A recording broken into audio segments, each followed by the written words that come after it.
ماہ شعبان کے آخری دن چل رہے ہیں۔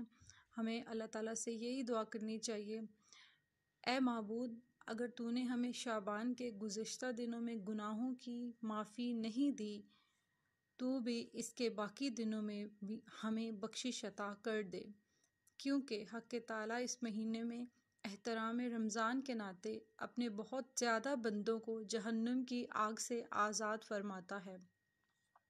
امام جعفر صادق علیہ السلام شعبان کی آخری اور رمضان کی پہلی رات میں یہ دعا پڑھا کرتے تھے، اے معبود، بے شک یہی وہ بابرکت مہینہ ہے کہ جس میں قرآن کریم نازل کیا گیا اور اسے انسانوں کا رہنما قرار دیا گیا کہ اس میں ہدایت کی دلیلیں اور حق و باطل کی تفریق ہے۔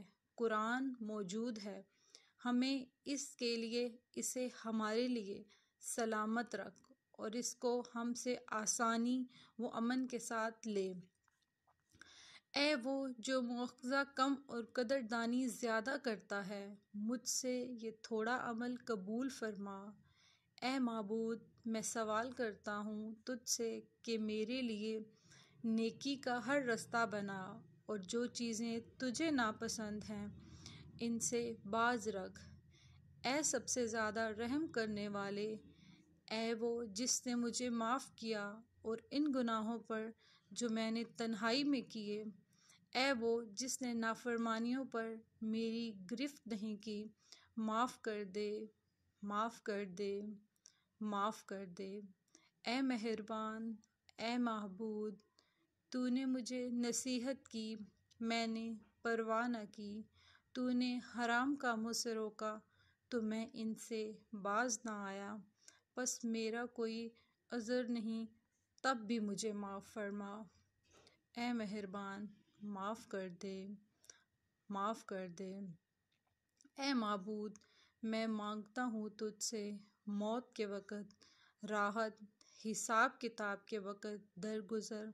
تیرے بندے کا گناہ بہت بڑا ہے، پس تیری طرف سے بہترین درگزر ہونی چاہیے۔ اے تقویٰ کے مالک اور اے بخشش دینے والے، معاف کر دے، معاف کر دے۔ اے معبود، میں تیرا بندہ ہوں، تیرے بندے اور تیری کنیز کا بیٹا ہوں، کمزور ہوں، تیری رحمت کا محتاج ہوں، اور تو اپنے بندوں پر ثروت و برکت نازل کرنے والا زبردست بااختیار ہے۔ تو ان کے اعمال کو شمار کرتا اور ان پر روزی بانٹتا ہے۔ تو نے انہیں مختلف زبانوں اور رنگوں والے بنایا کہ ہر مخلوق کے بعد دوسری مخلوق ہے۔ بندے تیرے علم کو نہیں جانتے اور نہ ہی بندے تیری قدرت کا اندازہ کر سکتے ہیں۔ ہم سب تیری رحمت کے محتاج ہیں، پس ہم سے اپنی توجہ ہرگز نہ ہٹا۔ مجھے عمل، آرزو، قسمت اور مقدر کے اعتبار سے اپنے صالح و نیکوکار بندوں میں سے قرار دے۔ اے معبود، مجھے زندہ رکھ، بہتر زندگی میں، اور موت دے تو بہترین موت دے، جو تیرے دوستوں کی دوستی اور تیرے دشمنوں سے دشمنی میں ہو۔ نیز میری موت و حیات تیری رغبت، تجھ سے خوف، تیرے سامنے عاجزی و وفاداری، تیرا حکم ماننے، تیری کتاب کو سچی جاننے اور تیرے رسول صلی اللہ علیہ وسلم کی سنت کی پیروی میں ہو۔